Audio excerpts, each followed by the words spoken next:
Hello भाई लोग, जय हिंद, वंदे मातरम। कैसे हैं आप लोग? चलिए हम अच्छे हैं। और आज करेंगे सेट नंबर 21। सेट नंबर 21, कहीं किसी को परेशानी है पिछले सेट्स में तो हमें बताइएगा, हम आपके मदद के लिए हमेशा तत्पर हैं। तो सेट नंबर 21 प्रश्न संख्या 41 से शुरू करेंगे और आगे तक जाएंगे, ठीक है। और हाँ, आप लोग ध्यान दीजिए, आप लोग जो पढ़ रहे हैं वो बीच बीच में कमेंट किया कीजिए जो पूछते हैं उसका, ठीक है। प्रैक्टिस सेट हम इसी से करा रहे हैं, देख लीजिए एक बार फिर से, इसी से करवा रहे हैं। PDF आपको मिल जाएगा और कोई डाउट हो तो हमसे पूछ सकते हैं। तो प्रश्न संख्या 41 कहता है, किसी संख्या को 119 से विभाजित करने पर शेषफल 7 प्राप्त होता है। उसी संख्या को 17 से भाग देंगे तो शेषफल कितना होगा? देखिए भाई साहब, पहले डिटेल करते हैं फिर शॉर्टकट बताते हैं, ट्रिक जो बताए थे पहले। तो सबसे पहले कहता है कोई संख्या को 119 से भागा देंगे, ठीक है। तो मान लेते हैं कोई संख्या है, बीच में नहीं पता, इसको 119 से भागा देंगे तो क्या बचेगा? 7 बचेगा, ठीक है। तो कहता है इसी संख्या को भागा दीजिए, कितना है? गलती है, 17 से। इसी संख्या को भागा दीजिए 17 से। तो मान लेते हैं यहाँ पर एक बार में लगाए होंगे, कितना बार में? एक बार में। तो संख्या कितना हुआ होगा? 119। अरे भाई साहब, संख्या 119 कैसे होगा? लगा होगा 119 एक बार में, और यहाँ क्या होगा? यहाँ जो भी होगा उसमें से 119 घटाए होंगे तो 7 बचा होगा। तो इसको जोड़ देंगे तो 126। देखिए 126 में से 119 घटाएंगे 7 बचेगा, यानी कौन सा संख्या है? 126। कहता है 126 को आप भागा दीजिए 17 से तो क्या बचेगा? तो 17 7 19 से क्या बचा हमारा? 7। तो क्या बचा? 7। ये तो हो गया लॉन्ग में। शॉर्ट समझिए क्या होगा। हम आपको बताए थे कि जो भी शेषफल बच रहा है उसी में से भागा दे दीजिए, ठीक है। तो कहता है शेषफल बचता कितना है? 7। 7 बचता है, कहता है इसको 17 से भाग देंगे तो 17 से भागा दे दीजिए। 17 से भागा दीजिए, लगेगा एक बार में? एक बार में नहीं लगेगा तो कई बार में लगाइएगा? एक बार में भी लगा सकते हैं। हम इसको 0 बार में लगाएंगे तो 0 हो गया। यहाँ कितना बचा हमारा रिमाइंडर? फिर से 7 बच गया। या फिर आप बोलिएगा ऐसे कैसे होगा सर, हम 0 बार में नहीं, एक बार में लगाएंगे, ठीक है। तो एक बार में लगाइएगा 7 है, एक बार में 17 एकम 17, कितना बचेगा? -10। अब देखिए किसी का भी शेषफल माइनस में नहीं होता है, तो क्या करना है? इसमें से इसको घटा दीजिए। तो 17 में से 10 गया, 17 में से 10 जाएगा, कितना बचेगा? 7। जब हम पढ़ाएंगे ना नंबर सिस्टम तो यही सब चीज़ पढ़ाएंगे आपको, रिमाइंडर थ्योरम पढ़ाएंगे तब। चलिए आगे देखते हैं। कहता है प्रश्न संख्या 42, कहता है 29√3 सेंटीमीटर के विकर्ण वाले एक घन को पिघलाकर घनाभ बनाना है। उसकी ऊंचाई कितनी होगी यदि घनाभ की लंबाई घन के भुजा के बराबर और घनाभ की चौड़ाई दे रखा है? देखिए, चूँकि घन को पिघला के घनाभ बनाना है तो दोनों का आयतन बराबर होगा, कोई दिक्कत नहीं। और घन का क्या दे रखा है? विकर्ण। विकर्ण बराबर क्या होता है? तो घन का विकर्ण बराबर होता है √3 गुने भुजा। अब है कितना? 29√3। √3 से √3 का क्या भुजा कितना हो गया? 29, ठीक है। अब देखिएगा घन का आयतन कितना होगा भाई साहब? तो घन का आयतन क्या होता है? AQ। AQ मतलब 29 गुने 29 गुने 29। और घनाभ के आयतन के बराबर होगा, तो घनाभ का जो लंबाई है इसके भुजा के बराबर है, तो लंबाई कितना हो गया? 29। चौड़ाई दे रखा है 14.5, है ना। और ऊंचाई, तो भाई साहब ऊंचाई निकालना है। 29 से 29 कट गया, 14.5 दूनी 29, और यहाँ से h बराबर क्या हो गया? 29 दूना 58 सेंटीमीटर। सेंटीमीटर होगा। प्रश्न संख्या 43 बहुत ही लॉन्ग जाएगा। अगर कोई इंटरेस्टेड है बना के देखे, नहीं बनता है तो हमसे पूछ सकता है, उसके लिए हम अलग वीडियो बनाएंगे, ठीक है। तो चलिए आते हैं अगला प्रश्न 44 पे। कहता है इस तरीके से प्रश्न है, कहता है r का वैल्यू बताओ क्या होगा। तो हम यहाँ से पहले x का वैल्यू निकालेंगे। x का वैल्यू निकालेंगे तो क्या होगा भाई साहब? देखिए इसको छोड़ दीजिए, ठीक है। इसको तत्काल इसको ढक लीजिए और सोचिए x बटे वो जो बराबर है r के बराबर है। तो x बराबर क्या होगा? r गुने y plus Z minus x. क्या होगा? r into y plus Z minus x, यही ना होगा जी? हाँ। अब y बराबर क्या होगा? तो इसको ढक लीजिए, तो y बराबर होगा, देखो इसको और फिर इसको ऐसे रिलेट करेंगे, ठीक। तो y बराबर होगा r into z plus x minus y. अब इन दोनों को करेंगे तो z बराबर r into x plus y minus z. अब जोड़ेंगे तो इधर क्या हो जाएगा? x plus y plus z. जब इधर बराबर है तो इधर वाला भी बराबर होगा जोड़ने के बाद। तो इसको जोड़ेंगे भाई साहब, देखिए तीनों को जोड़ना है तो आर यहाँ भी, आर यहाँ भी, आर यहाँ भी, आर कॉमन, कोई दिक्कत। और जुटने के बाद देखिए ई एक्स से कट जाएगा, ये जो बाई है बाई से कट जाएगा, ये जो जेड है माइनस जेड प्लस जेड से कट जाएगा, क्या बचा X plus Y plus Z, दिक्कत। X plus Y plus Z, X plus Y plus Z, R बराबर क्या हमारा बना 1, यही हमारा उत्तर होगा। चलिए देखिए प्रश्न संख्या 45, आपके सामने एक फिगर दिख रहा होगा, फिगर दिख रहा है। फिगर में कहता है कंपनी बी की मांग कंपनी सी के मांग के कितना % है। तो देखिए कंपनी, देखिए जो कॉलम देख रखे हैं, एक डिमांड है एक प्रोडक्शन है। वाइट वाला डिमांड है मतलब मांग है, और जो ब्लैक वाला है वो प्रोडक्शन उत्पादन है, ठीक है। तो कहता है कि बी की मांग सी के मांग का कितना % है। देखिए बी का मांग कितना है, तो बी का मांग है 600, सी का मांग कितना है 2500, तो 600 बोलता है 2500 का कितना % है ना। इसको काटेंगे, 2 0 से 2 0 कट गया, 25 दूना 50, 25 चौके 100, कितना % हो गया भाई साहब 24%। 46 नंबर कहता है भाई साहब कि पांचों कंपनियों को एक साथ लेने पर उनकी औसत मांग और औसत उत्पादन में अंतर कितना है। तो पहले औसत निकालेंगे किसका, मांग का। तो मांग का औसत कैसे निकालेंगे, पूरा मांग जितना डिमांड है उसको जोड़ लेंगे और 5 कंपनी है 5 से भागा दे देंगे, औसत मांग हो गया। फिर पूरा औसत तो क्या निकालेंगे, प्रोडक्शन उत्पादन, कैसे निकालेंगे, सभी प्रोडक्शन को जोड़ देंगे, 5 कंपनी है 5 से भागा दे देंगे, दोनों इस तरह से जो औसत आएगा दोनों को उसका डिफरेंस निकाल लीजिएगा, आ जाएगा। चलिए आगे देखते हैं। देखिए भाई साहब फिगर दे रखा है, ये आंकड़ा है, आंकड़ों की बारंबारता है, ठीक है, एफ से फ्रीक्वेंसी। यहाँ पर बारंबारता खाली है, इसी को निकालना है। तो यहाँ पर हम मान लेते हैं क्या होगा एक्स, क्या होगा एक्स है भाई साहब, अरे एक्स भी लिखते हैं ना, एक्स हो जाएगा। तो एक्स का मान ज्ञात करना है। इसका समांतर माध्य दे रखा है, माध्य कितना दे रखा है, तो माध्य दे रखा है 2.96। तो माध्य बराबर क्या होता है, माध्य यानी औसत, औसत बराबर क्या होता है, आंकड़ों की योग बटे आंकड़ों की संख्या। तो आंकड़ों का योग निकालेंगे तो कैसे निकालेंगे, देखिए 1 है 3 बार तो कितना हो गया 3, 2 है 5 बार तो 10, 3 है 9 बार 27, 4 है 1 बार तो 4x, 5 है 2 बार तो 10। तो आंकड़ों का योग करेंगे तो सबको जोड़ देंगे, ठीक है। देखिए 27 3 30 10 40 10 50 प्लस 4x, आंकड़ों का योग कितना हो गया 50 प्लस 4x, योग हो गया। अब आंकड़ों की संख्या निकालेंगे तो ये 3 बार आया 5 बार, 3 और 5 8, 8 9 17, 17 2 19, ये x, तो 19 प्लस x बार, कोई दिक्कत नहीं है। अब क्या करेंगे, इसको इधर जाके गुना करेंगे तो हो जाएगा हमारा 19 गुने 2.96 और प्लस क्या होगा भाई साहब, है प्लस 2.9x, 2.96x बराबर क्या हो जाएगा 50 प्लस 4x।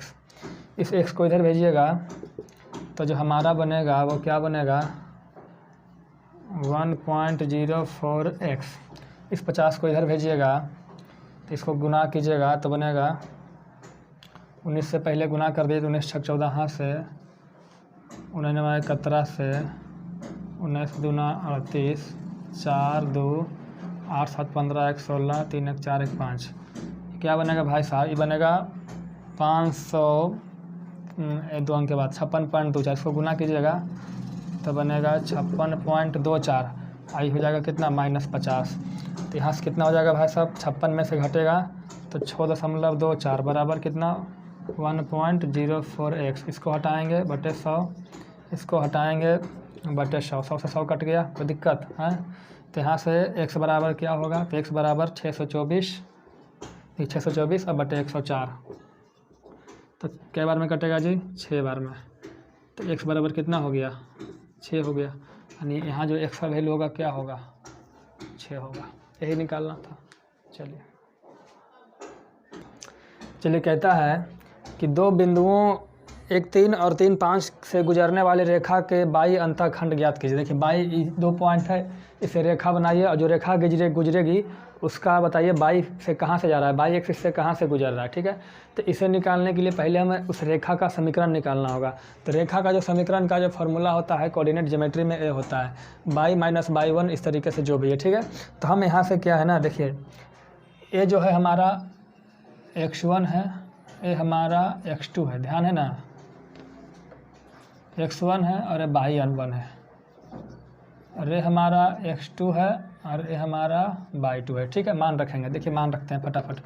बाई है केवल, तो बाई का तो मान कुछ रखेंगे नहीं, माइनस बाई वन का मान कितना होगा 3 बराबर बाई 2 माइनस बाई 1, तो बाई 2 माइनस बाई 1 तो 5 में से 3 गया 2, x2 माइनस x1 तो 3 में से 1 गया, 3 में से 1 गया 2, गुने x माइनस x का मान तो कुछ नहीं है, माइनस x1 का मान कितना है भाई साहब, तो 1। ठीक है, कट गया, तो यहाँ से बन गया, क्या बन गया जी, बाई माइनस 3 बराबर, हाँ यहाँ 1 से गुना होगा तो x माइनस 1, कोई दिक्कत नहीं, सबको इधर भेज दीजिए। ठीक है, तो क्या बन जाएगा हमारा x minus 1 minus by plus 3 बराबर 0, ऐसा ही ना होगा, इधर भेज दिए तो x minus 1 minus by plus 3। चलिए ठीक है, यहाँ से हमारा बन गया x माइनस बाई 3 में से 1 गया प्लस 2 बराबर 0। ठीक है, देखिए समीकरण में हमको क्या करना होगा, इस बाई को अगले साइड भेजिए तो हो जाएगा x माइनस बाई बराबर क्या हो जाएगा माइनस 2, यहाँ पर 1 बनाइए समीकरण में। ठीक है, तो 1 बनाइएगा तो क्या हो जाएगा, इसको इधर भेजिएगा तो x बटे माइनस 2, और यहाँ देखिए माइनस आएगा तो माइनस माइनस प्लस हो जाएगा, बाई बटे 2 बराबर 1। ठीक है, 2 इधर भागा दें तो 0 नहीं बचेगा, 1 बचेगा। अब देखिए हमारा बन गया समीकरण, क्या बन गया समीकरण।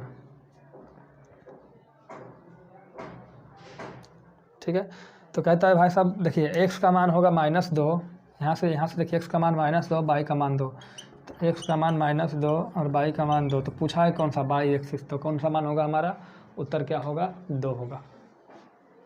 देखिए भैया जो आपके सामने जो प्रश्न इस तरीके से 2 वृत्त बना हुआ है, इसका सेंटर P, इसका सेंटर Q, ये त्रिज्या है 6, इसका त्रिज्या है 3, यहाँ से एक से B की लंबाई 8 है, तो कहता है भाई साहब P से लेकर Q के बीच की लंबाई बताए, इन दोनों के सेंटर के बीच की दूरी क्या होगा, है ना, तो क्या होगा सेंटर से बीच की दूरी।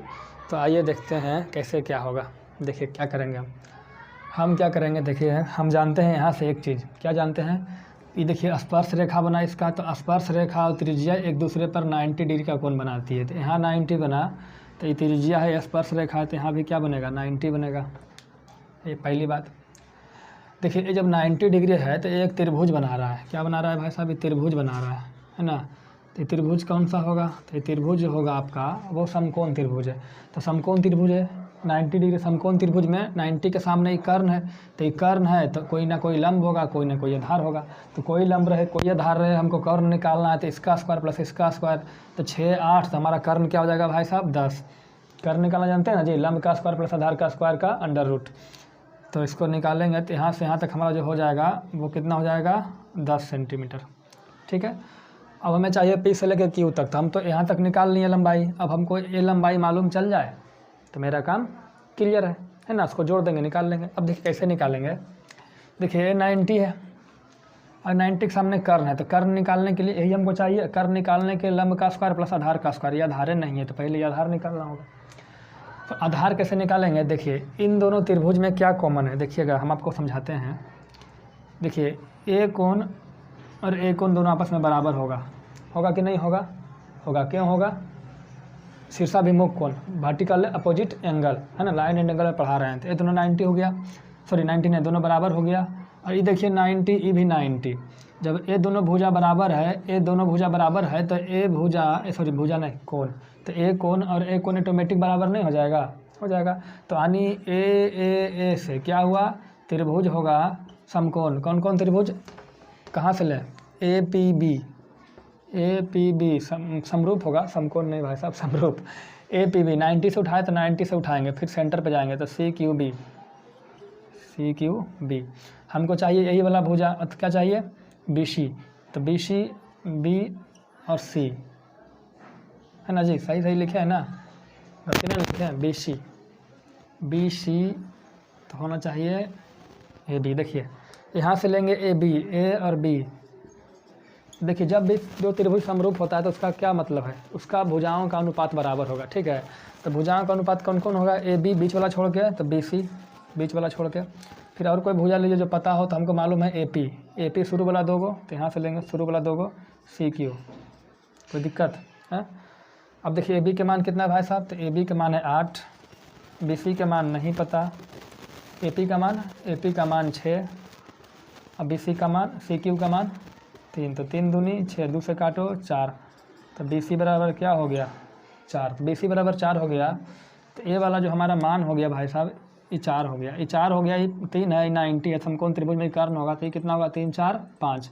अब हमको यही तो चाहिए था, ये 10 हो गया, 5 इधर, तो टोटल कितना हो गया PQ बराबर 10 + 5 बराबर 15। चलिए भाई साहब देखिए प्रश्न संख्या 50 कहता है 1/√3 और प्लस cos 60, cos 60 का वैल्यू क्या आता है sin 30, sin 30 का वैल्यू 1/2।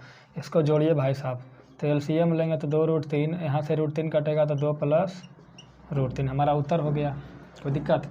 चलिए देखिए जो अगला प्रश्न आपके सामने इस तरीके से है, कहता है समलंब चतुर्भुज ABCD है, ठीक है, समलंब चतुर्भुज है, और समलंब चतुर्भुज का क्या खूबी होता है आप जानते हैं, ऐसे इसमें दे रखा है कि AB समानांतर CD, मतलब ये दोनों जो भुजा आपस में समानांतर है, समलंब चतुर्भुज में ऐसे भी समानांतर होता है। तो कहता है भाई साहब निकालो x का वैल्यू क्या होगा। देखिए विकर्ण है, यहाँ से यहाँ तक 3x - 19 है, x - 5 है, यहाँ से यहाँ 3 है, और यहाँ से यहाँ 3x - 3 है। तो कहता है भाई साहब x का वैल्यू ज्ञात करो। तो कैसे निकालेंगे, देखिए यहाँ से 2 त्रिभुज है, एक त्रिभुज इसको देखेंगे और एक त्रिभुज इसको देखेंगे, तो क्या देखिएगा, ए यहाँ देखिए ओ मान नाम रख लीजिए, देखिए ए कोण बराबर होगा इसके, एक कोण बराबर हुआ, देखिए ये दोनों समानांतर है, तो ये हमारा क्या बना भाई साहब, ये हमारा बना तिर्यक रेखा। तो ये जो कोण मान लिया ये थीटा होगा, तो ये भी कितना होगा थीटा होगा। इसी तरीके से अगर इसको अल्फा लेंगे तो ये देखिए समानांतर, ये तिर्यक रेखा बनेगा, ये दोनों समांतर है, ये बनेगा तिर्यक रेखा। तो एकांतर कोण से ये अल्फा, तो ये भी हमारा अल्फा, यानी तीनों कोण दोनों त्रिभुज का बराबर है। तो दोनों त्रिभुज का तीनों कोण बराबर है, तो ए से क्या हुआ, त्रिभुज दोनों आपस में क्या होगा, समरूप होगा, समरूप। तो समरूप कैसे लिखेंगे, COD त्रिभुज, COD समरूप त्रिभुज, C उठाए थे थीटा दर से, तो यहाँ से लिखेंगे BOA। कोई दिक्कत? अब देखिए इसको बराबर करेंगे, देखिए समरूप त्रिभुज का क्या खूबी है, उनके भुजाओं का अनुपात बराबर होता है। तो भुजाओं का अनुपात लेंगे तो एक अनुपात लेंगे OC, है ना जी, तो उधर से क्या हो जाएगा OB, देखिए OC तो OB, तो OC/OB बराबर OD लीजिए, तो OD देखिए है OD/OA। एक भुजा और होगा CD, तो CD कहाँ गया भाई साहब, C से लेकर D तक, तो CD और AB से क्या लेना देना है, कोई लेना देना है, मैंने तो 4 को मतलब है 1 2 3 4। तो देखिए OC का वैल्यू कितना है भाई साहब, OC का वैल्यू 3, OB का वैल्यू x - 3, OD का हो गया x - 5, और OA का वैल्यू हो गया 3x - 19। अब देखिए इसको सोल्यूशन करेंगे तो कैसे करेंगे, क्या करेंगे, गुना करेंगे तिरछा, तो 3 × 9x - 19 × 57। अब देखिए इसको गुना करेंगे, तो पहले कैसे गुना होगा भाई साहब, देखिए x × x² - 5x, इससे गुना हो गया। अब इससे गुना करेंगे तो -3x + 15। अब देखिएगा क्या कीजिए, सबको अगले साइड भेज दीजिए, ठीक है, तो x² - 5x - 3x कितना हो जाएगा, -8x, और इस 9 को उधर भेजिएगा तो -9x, पहले से 15 है और एक 57 आके जुड़ जाएगा, ठीक है। तो हमारे पास क्या बना, देखिए x² 9 8 17x और प्लस 57 15 कितना हो जाएगा जी, 57 15 7 5 12, 5 1 6 1 7 72 हो जाएगा, 7 5 12, बाकी 1 5 1 6 1 7 72 बराबर कितना हो जाएगा भाई साहब 0, ठीक है। तो यहाँ से लेंगे x² -9x - 8x + 72 बराबर 0। देखिए 9 8 72, 9 8 17, तो यहाँ से x लेंगे कॉमन, तो बना x - 9, यहाँ से कितना लेंगे कॉमन, 8 लेंगे कॉमन भाई साहब, -8 लेंगे कॉमन, तो यहाँ हो जाएगा x - 9 -8x - +9 बराबर 0।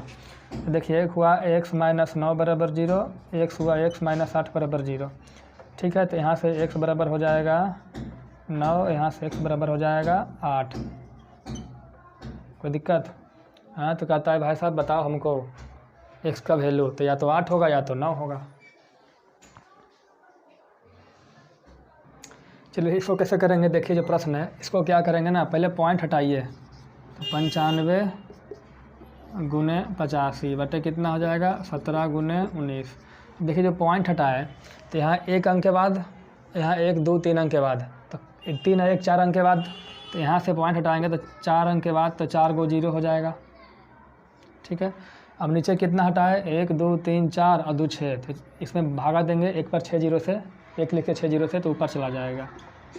1 2 3 4 5 6, ये 4 से 4 कट गया, बचा 2। अब काट लो भाई साहब, 19 पचे 95, 17 पचे 85, कितना हो गया 5 पचे 25 गुना 100, है ना जी। देखिए अंडर रूट तो लगेबे ना किए, तो हमारा क्या हो जाएगा भाई साहब 5 गुने 5, और 100 को क्या लिखेंगे 10 गुने 10, तो एक इसका जोड़ा एक इसका जोड़ा, तो 5 गुने 10 कितना आया 50, हमारा उत्तर हो गया। चलिए अगला प्रश्न इसी में देख लेते हैं। कहता है 2 नालियाँ ए तथा बी एक टंकी को क्रमशः 6 घंटे और 4 घंटे में भर सकता है। देखिए 2 नाली है, ए है बी है, ई भर देगा 6 घंटे में, ए भर देगा 4 घंटे में। तो मान लेते हैं इसका क्षमता है 12, तो 2 के हिसाब से भरेगा और ये 3 के हिसाब से भरेगा, कोई दिक्कत। यदि उन्हें हर घंटे के बाद बारी बारी से खोला जाता है और पहले ए को खोला जाए तो टंकी भरने में कितना समय लगेगा। देखिए कहता है ना पहले ए को खोलो 1 घंटा के लिए, फिर बी को खोलो। ठीक है, तो पहले ए को खोलेंगे फिर बी को खोलेंगे, तो पहले ए और बी को खोलेंगे तो कुल मिला के 1 साइकिल होगा, 1 घंटा इसको 1 घंटा इसको, कितना घंटा हो गया 2 घंटा। अब 2 घंटा में कितना भर जाएगा 3 2 5, कोई दिक्कत। भरना कितना है 12, तो 12 भरना है तो 2 साइकिल चला दो, चूँकि 3 साइकिल चला देंगे तो 15 भर जाएगा। तो 2 साइकिल चलाओगे तो यहाँ से कितना हो जाएगा भाई साहब 4 घंटा हो जाएगा। 4 घंटा में कितना भर जाएगा 10। देखिए जैसे ही 2 साइकिल समाप्त हुआ तब बारी किसका आया ए का। अब ए आएगा तो 1 घंटा चलाएगा और कितना भर देगा 2, तो 10 2 12 भर गया मेरा, कितना समय हो गया 5 घंटा मेरा समय हो गया। देखिए भाई साहब कहता है ए बी सी एक कार्य को क्रमशः 10 12 और 15 दिन में कर सकते हैं। देखिए 3 आदमी है, ई कर सकता है 10 दिन में, बी कर सकता है 12 दिन में और सी कर सकता है 15 दिन में। तो दिन दिन दिन डे लिखें, ठीक है। तो मान लीजिए टोटल काम कुछ मान लेते हैं, तो टोटल काम हम मान लेते हैं 60। तो 60 काम है तो 10 दिन में करेगा, तो एक दिन में 5 काम करेगा, 5 काम नहीं भाई साहब, एक दिन में 6 काम करेगा, एक दिन में 5 काम करेगा, एक दिन में 4 काम करेगा, ये क्षमता हो गया। अब कहता है ए उस कार्य को पूरा होने से 5 दिन पहले छोड़ देता है। देखिए तीनों जो है ना एक साथ पहले काम स्टार्ट किया और काम समाप्त होने से 5 दिन पहले ए छोड़ दिया, और बी उस ए के 2 दिन बाद छोड़ देता है। ठीक है, जो बी जो है ए के छोड़ने के 2 दिन बाद छोड़ देता है, तो तदनुसार उस काम को पूरा होने में कितना समय लगेगा। कहता है देखिए भाई साहब ए बी सी तीनों साथ काम किया है ना, तो ए बी सी 3 काम में था। कहता है ए काम पूरा होने से 5 दिन पहले छोड़ दिया, अगर काम समाप्त होने वाला था उससे 5 दिन पहले ही छोड़ दिया। अब बी जो बी है ए के 2 दिन बाद छोड़ दिया। देखिए ये 5 दिन पहले छोड़ दिया और 2 दिन बाद कौन छोड़ दिया ए नहीं बी, तो 2 दिन तक काम किया। तो ये 2 दिन तक काम करेगा तो कई दिन पहले छोड़ देगा भाई साहब, तो ये 3 दिन पहले छोड़ दिया, कोई दिक्कत आई। छोड़ा नहीं, शुरू से लेकर लास्ट तक रहा बेचारा, ये शुरू से लेकर लास्ट तक रहा। तो एक यहाँ से 2 तरीके से निकाल सकते हैं। एक तो मान लेते हैं कि टोटल काम x दिन में हुआ, तो x दिन तक काम करेगा, तो 4x ये कितना दिन तक काम करेगा x - 3 दिन तक, x - 5 दिन तक, और सबका क्षमता से गुना करके आप टोटल वर्क निकाल लीजिए। अब जो पूछता निकालिए, एक तरीका वो। दूसरा तरीका मेरा है, देखिए ये 5 दिन पहले छोड़ा, हम इसको 5 दिन पहले छोड़ने नहीं देंगे। हम इसको 5 दिन जो पहले छोड़ा है ना, अगर 5 दिन पहले नहीं छोड़ता तो 5 दिन का काम एक्स्ट्रा होता ना जी। अगर ये 5 दिन पहले नहीं छोड़ता तो 5 काम एक्स्ट्रा होता। कहता है इसको छोड़ने के बावजूद 7 काम हो गया। तो हम मान लेते हैं 5 दिन पहले नहीं छोड़ा होता तो कितना काम एक्स्ट्रा करता। तो एक दिन में 5 काम, तो 6 दिन में 30 काम एक्स्ट्रा कर देता। अब बी को भी 3 दिन पहले मत छोड़ दीजिए, तो एक दिन में 5 काम करता है, तो 3 दिन में 5 या 15 काम, तो कुल मिलाकर कितना काम एक्स्ट्रा होता 45 काम। अब 60 काम है ये है, अब दोनों मिल के 45 एक्स्ट्रा करता, कुल मिला के कितना हो जाता 105 काम। अब चूँकि 105 काम कुल मिला के हो गया, अब देखिए ए भी पूरा दिन काम किया, बी भी पूरा दिन काम किया, उसी तो लगल है ये, तो तीनों मिल के बराबर दिन काम किया। अब तीनों मिल के किया तो 6 5 11 4 15, 15 6 90, 15 7 75 से कई दिन में काम पूरा काम समाप्त हो जाएगा। तो पूरा काम समाप्त होगा 7 दिन में। कहता है यदि आयताकार समांतर षटफलक की लंबाई, देखिए आयताकार समांतर षटफलक मतलब होता है डायरेक्टली नहीं इनडायरेक्टली घनाभ। तो घनाभ की लंबाई चौड़ाई ऊंचाई का योग दिया हुआ भाई साहब। तो घनाभ का L + B + H कितना है 24 सेंटीमीटर, और उसका विकर्ण दे रखा है। तो विकर्ण बराबर क्या होता है भाई साहब, तो विकर्ण बराबर क्या होता है, तो √L² + B² + H² बराबर कितना दे रखा है 15। अब यहाँ से स्क्वायर हटाएंगे तो इधर क्या, सॉरी √ हटाएंगे, स्क्वायर में बदल जाएगा तो कितना हो जाएगा 225। कोई दिक्कत। हमें क्या निकालना है, इसका संपूर्ण पृष्ठीय क्षेत्रफल। तो संपूर्ण पृष्ठीय क्षेत्र बराबर क्या होता है 2 × LBBH/HL। तो हम इससे पहले आगे बढ़ें, LBBH/HL निकाल लें। तो हम यहाँ से क्या करेंगे, देखिए हम ऐसे रखेंगे कि L + B + H का होल स्क्वायर है ना जी। चलिए हाँ नहीं भाई साहब, आइए यहीं पे कर लेते हैं। हम यहाँ से एक तिगड़म लगाते हैं L + B + H का होल स्क्वायर। तो A + B + C का होल स्क्वायर, इसको A मानिए, ज़्यादा छोटा हो गया, ले छोटा हो गया, L + B + H का होल स्क्वायर, इसको A मानिए, इसको B मानिए, इसको C मानिए। तो A + B + C का होल स्क्वायर बराबर क्या होता है A² + B² + C², C का मान H² + 2AB। तो 2AB 2BC 2CA, तो 2 कॉमन लेंगे तो AB LB BC BH HL AC, तो HL होगा। ठीक है। अब देखिए A + B + C का मान कितना था 24, तो 24 का स्क्वायर 576, इसका मान कितना हो जाएगा 225 बराबर 2 × LB BH + HL। ठीक है।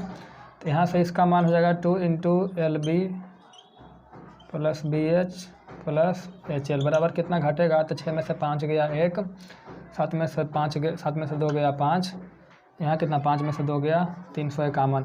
यही तो हमारा क्या है क्षेत्रफल है, यही ना है जी क्षेत्रफल है। तो क्षेत्रफल यही ना है, इतना 351 सेंटीमीटर स्क्वायर।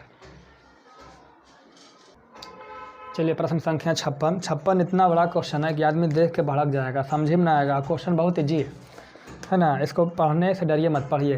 कहता है एक कंपनी का CEO CFO के साथ फंड आवंटन पे चर्चा करता है। ठीक है। इस वर्ष उत्पाद के विकास के लिए, देखिए मतलब उत्पादन के लिए फंड पिछले वर्ष के फंड की तुलना में 1/3 बढ़ गया। देखिए जो उत्पाद के विकास के लिए जो फंड है पिछले वर्ष की तुलना में 1/3 बढ़ गया है। 1/3 बढ़ गया मतलब है कि पिछला साल अगर उत्पादन के लिए फंड 3 था तो इस बार क्या हुआ 1 बढ़ गया, तो अब कितना हो जाएगा 3 × 4। ठीक है, क्लियर। कहता है पिछला वर्ष 20 लाख रुपया विभिन्न गतिविधियों के लिए दिए गए थे। विभिन्न सब गतिविधियों के लिए, बहुत सारे गतिविधियों के लिए 20 लाख रुपया दिया गया था, जिनमें से उत्पाद का हिस्सा जो है 30% है। जिनमें से उत्पाद का हिस्सा कितना है 30%। टोटल कितना है, पिछला साल दिया गया था 20 लाख रुपया, 2 लाख 20 लाख हो गया ना जी, 20 लाख है, पिछला साल की बात है। ये पिछला साल 20 लाख दिया गया था, जिसका 30% क्या है उत्पाद के विकास के लिए। तो उत्पाद के विकास 30% है ना जी। 1 0 से 1 0, 1 0 से 1 0, कितना बचा 2 लाख होती है, कितना हो गया 6 लाख, 6 लाख हुआ जी, 6 लाख। तो पिछला साल कितना था 6 लाख, दिख रहा है पिछला साल कितना था 6 लाख है ना। तो इस बार क्या हो गया 1/3 बढ़ गया, मतलब 3 में 1 बढ़ गया तो हो कितना गया 4/3, ऐसे भी कह सकते हैं। तो 6 लाख का जब 4/3 होगा, 3 से काटेंगे तो यहाँ हो जाएगा 2 लाख, 2 लाख गुने 4 8 लाख रुपया।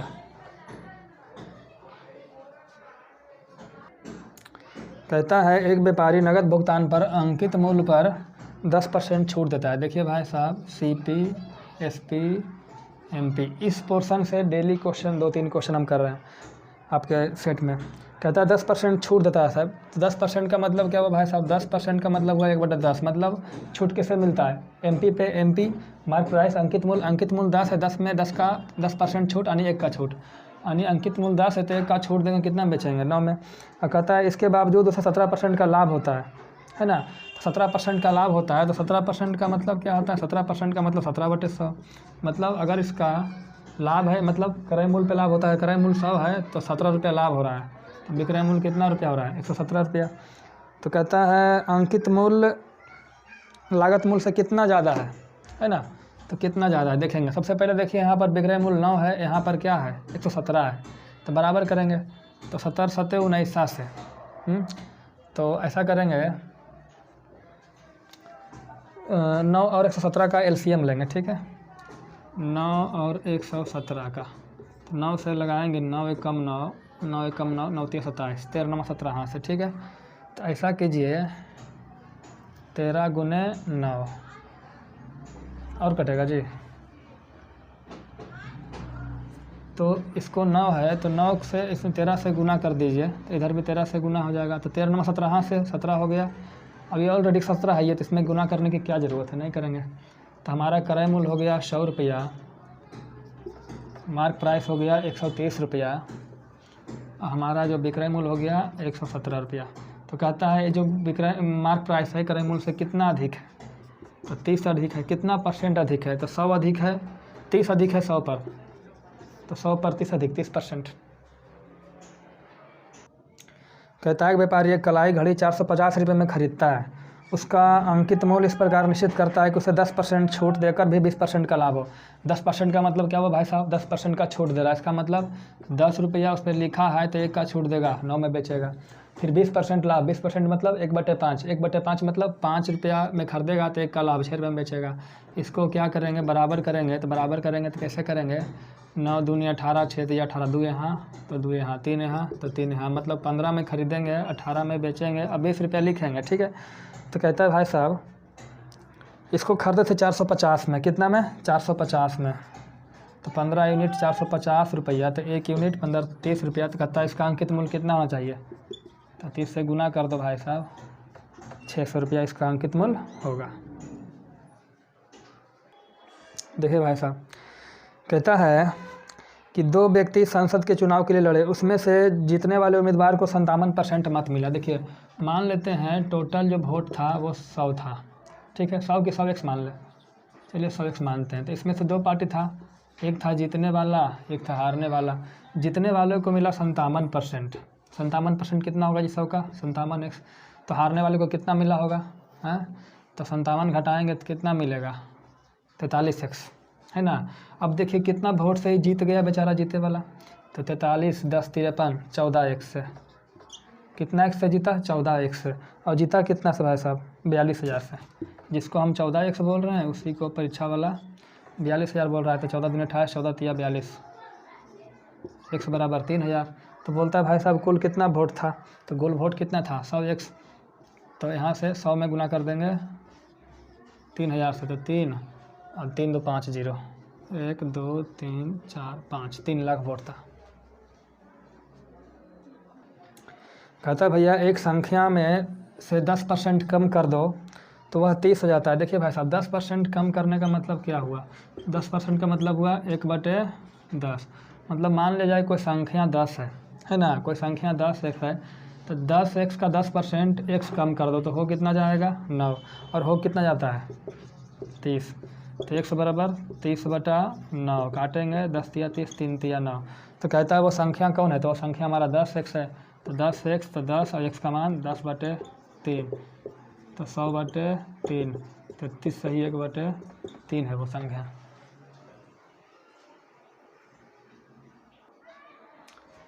जो 61 नंबर प्रश्न दे रखा है वो गलत है, ठीक है। अब इसको सुधार लेंगे। कहता है एक प्रिज्म है, देखिए प्रिज्म 3D होता है, हम 2D बनाए हैं। इसको कोशिश कीजिए 3D में देखने का, देख लीजिएगा। तो प्रिज्म का जो आधार है वो एक वर्ग है, तो वर्ग का क्षेत्रफल दे रखा है 16√2। अब दे बताइए साहब वर्ग का क्षेत्रफल नहीं है साहब, विकर्ण है। क्या है? विकर्ण।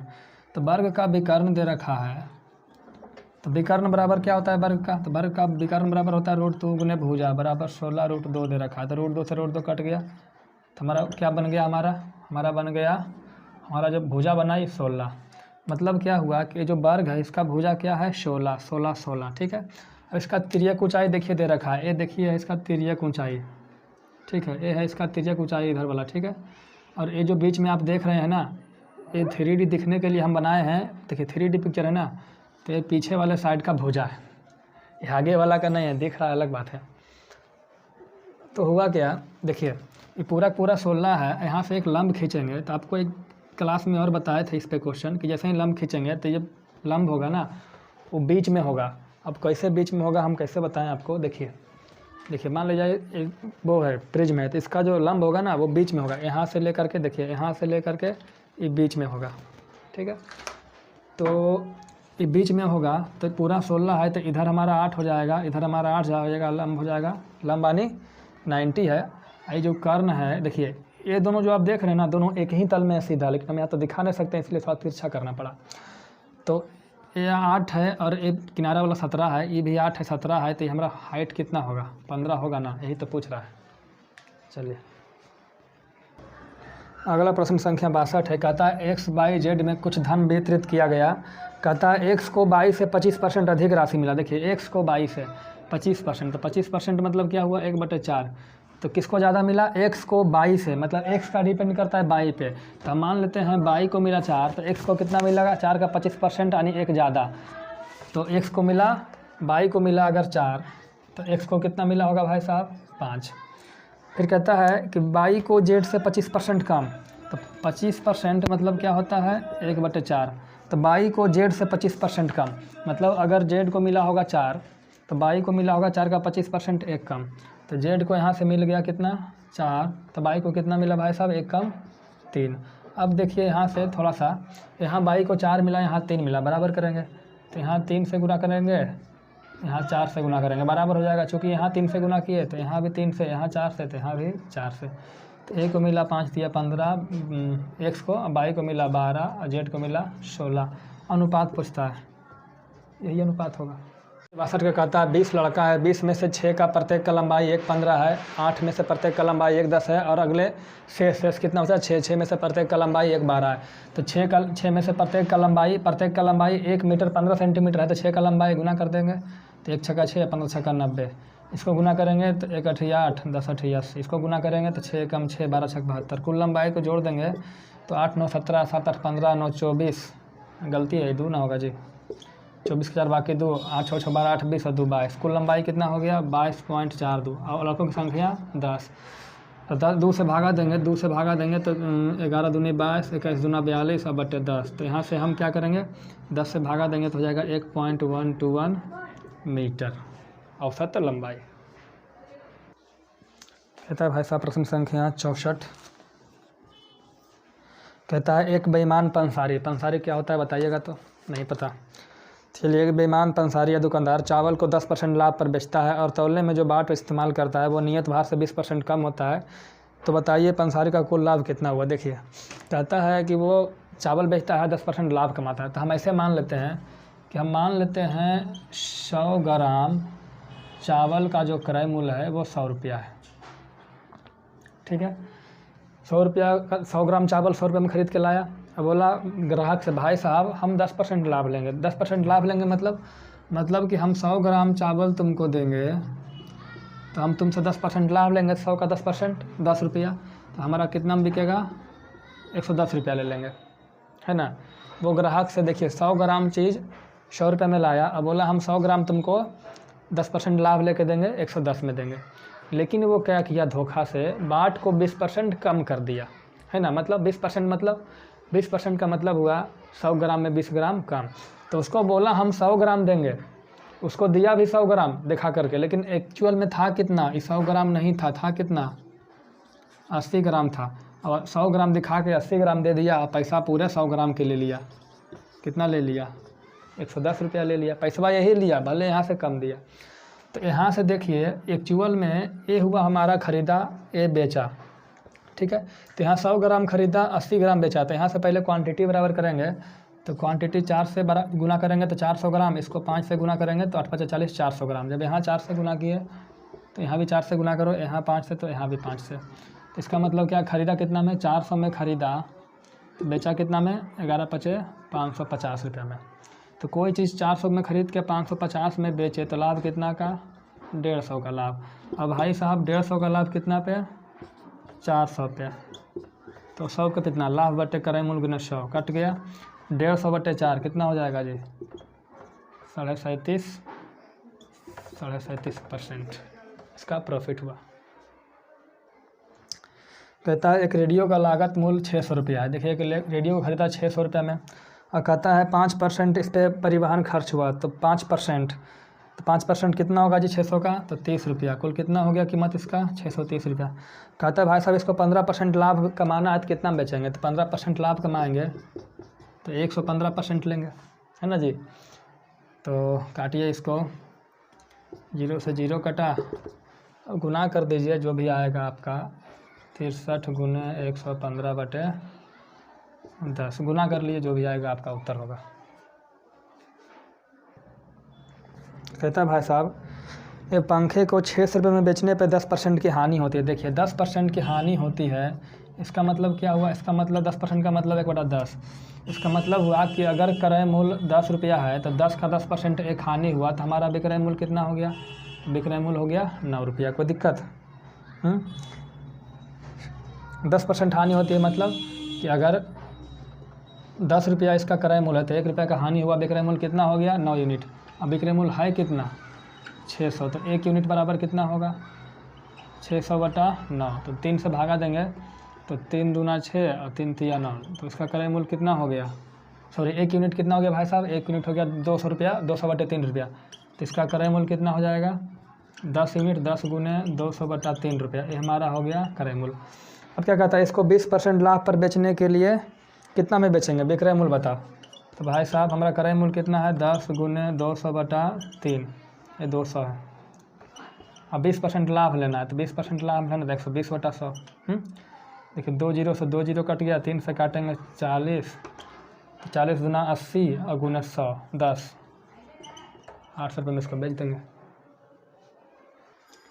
कहता है एक लड़का 8 किलोमीटर की दूरी 4 किलोमीटर प्रति घंटा, 6 किलोमीटर की दूरी 3 किलोमीटर प्रति घंटा, 4 किलोमीटर की दूरी 2 किलोमीटर प्रति घंटा की चाल से तय करता है। तो औसत चाल क्या है, औसत चाल बराबर क्या होता है, टोटल डिस्टेंस बटे टोटल टाइम। टोटल डिस्टेंस कितना, पहले 8 6 14 फिर 4 18 किलोमीटर टोटल डिस्टेंस है। समय कितना लगा, 8 किलोमीटर चला 4 के स्पीड से, तो कितना 2 घंटा, फिर 2 घंटा, फिर 2 घंटा, 2 2 2 4 2 6 घंटा, तो सब मिला हो जाएगा 3 किलोमीटर पर घंटा। अगला कहता है एक व्यक्ति ने एक बैंक में से एक समान साधारण ब्याज दर पर 500 रुपया 4 वर्ष के लिए, 600 रुपया 3 वर्ष के लिए दे दिया। देखिए है ना, देखिए मान लिया जाए कोई मूलधन था उसको, है ना, उसको 2 भाग में बांट दिया, एक को दिया 500, एक को दिया 600, ठीक है। और ये दिया समय 4 साल के लिए, ये दिया 3 साल के लिए, रेट नहीं पता, तो इसका रेट R है, इसका भी रेट R है ना। तो कहता है इसको जो ब्याज प्राप्त होता है ना 190 रुपया। तो ब्याज बराबर क्या होगा जी, मूलधन गुने समय गुने दर बटा 100 प्लस मूलधन गुने समय गुने दर बटा 100, ये जो है हमारा 190 रुपया के बराबर है। कोई दिक्कत? कोई दिक्कत नहीं। 100 से 100 कट गया, 100 से 100 कट गया, 5 चौके 20 R, 6 तिया 18, 20 18 38 R बराबर 190, है ना। तो यहाँ से इसको लिखो, इसको काट दो, 4 बार में कटेगा, है ना। 8 बजे 40 बजे 15,019, तो R बराबर कितना हो जाएगा जी 4%। चलिए लास्ट प्रश्न है। कहता है शीला अपनी सामान्य गति की 23/24 गति से चलकर, है ना। देखिए भाई साहब सामान्य गति का 23/24 में, तो 23/24 का मतलब हो गया कि अगर सामान्य गति उसका मान लीजिए 24, तो 24 का 23/24 कितना होगा, 23 क्या हो जाएगा आज का गति, है ना। तब हम मान लेते हैं, देखिए सामान्य गति उसका डेली का था, सामान्य गति हटाइए, सामान्य गति ऊपर लिखा हुआ है, सामान्य गति 24 था, तो आज कितना है 23। तो कहता है सामान्य गति का 23/24 मतलब सामान्य 24 था तो आज 23, अनुपात क्या होगा गति का अनुपात हो जाएगा 23/24, ऐसे बोलेंगे, ठीक है। कोई दिक्कत है, 24/23 जो भी बोलना है बोलिए।